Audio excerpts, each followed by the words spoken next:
Baik, untuk Zoom dekat-dekat kali ini, saya berada di Pusat Pemberian Vaksin PPV Dewan Orang Ramai, Kampung Ampang Indah, Selangor.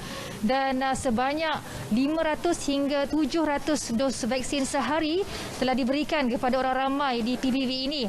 Dan sudah semestinya bagi memastikan kelancaran proses vaksinasi ini, ia memerlukan sukarelawan yang secukupnya. Sebelum ini, Perdana Menteri Tan Sri Muhyiddin Yassin telah menyeru agar lebih ramai rakyat Malaysia untuk tampil sebagai sukarelawan bagi membantu kelancaran program imunisasi COVID-19 kebangsaan di negara ini. Dan untuk mengetahui lanjut mengenai sukarelawan ataupun PBV di sini, kita bersama dengan Ketua PBV Dewan Orang Ramai Kampung Ampang Indah, iaitu Dr. Satya Rao Jogulu. Baik Doktor, setakat ini berapa ramai sukarelawan yang ada ditempatkan di pusat PBV ini? Okey, pada ketika ini di mana kapasiti Dewan kita adalah 500 ke 700 sehari, maka kita punya keperluan staf anggota yang bertugas di sini adalah lebih kurang 73 orang.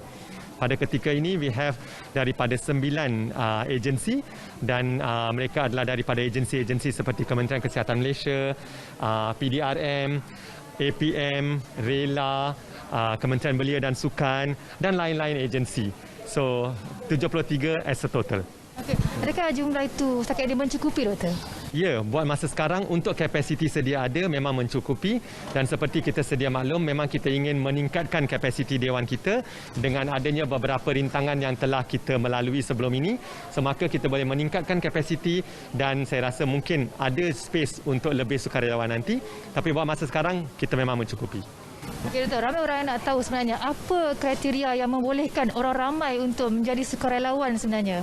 Okey, kriteria utama untuk menjadi sukarelawan, pertama sekali, seseorang itu perlulah 18 tahun ke atas, dia perlulah menjadi warga negara Malaysia, dia perlulah sihat tubuh badan dan secara fizikal dan mental. So, seterusnya dia mesti memastikan yang dia seorang yang berdisiplin, seorang yang memang motivated untuk menjadi sukarelawan, supaya proses memberi vaksin dan proses menjadi sukarelawan itu menjadi mantap. Ya. Doktor, apa peranan sukarelawan di sini dan bagaimana mereka melaksanakan tugasan mereka setiap hari? Okey, di sini kita punya peranan sukarelawan terbahagi kepada 3.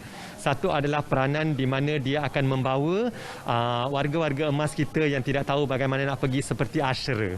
Okey, yang kedua adalah dalam proses pendaftaran.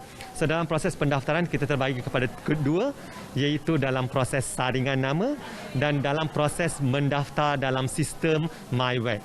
So, seterusnya, kategori ketiga adalah mereka terlibat juga dalam observation, di mana mereka bersama Kementerian Kesihatan Malaysia memastikan setiap orang yang mendapat vaksin itu akan dipantau 15 ke 30 minit dan juga diberi dokumen-dokumen yang sepatutnya semasa mereka sudah tamat dan sempurna vaksinasi dos pertama dan juga seterusnya dos kedua. Okay. Doktor, akhir sekali mungkin ada pesanan kepada orang ramai yang masih lagi belum berdaftar untuk menerima vaksinasi kali ini. Macam mana, Doktor? Okey, pada pendapat saya, seperti kita ramai di Malaysia yang sudah dapat vaksinasi, tetapi lebih ramai orang yang belum divaksinasi. Dan saya rasa hashtag vaksin pun clear juga, iaitu lindungi diri, lindungi semua. So, untuk memberi satu Malaysia, memberi kita satu imunisasi yang bagus untuk imunisasi kelompok, maka lebih ramai orang perlu mendapat vaksinasi. So, bagaimana kita nak memastikan kita sihat tanpa mendapat COVID, ataupun jika kita mendapat COVID, kita tidak menjadi mangsa kepada penyakit COVID. Seperti kita sedia maklum, semasa kita memberi vaksin, sebelum badan kita menghasilkan antibodi, kita memang akan ada reaksi kepada vaksin yang diberi. So, reaksi itu memang akan memberi kesan sampingan.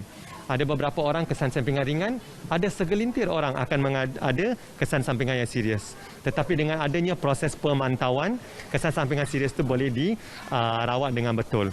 Oleh itu, kesan sampingan yang ringan itu tidak patut menjadi halangan untuk kita mendapat vaksin COVID. So, ayolah mengambil vaksin COVID.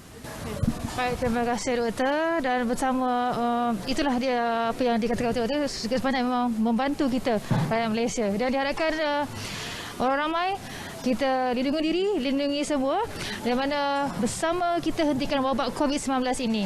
Dan setakat ini dulu perkembangan dari Pusat PBV Dewan Orang Ramai Kampung Ampang Indah Selangor. Untuk itu kita kembali ke Angkasa Puri. Silakan.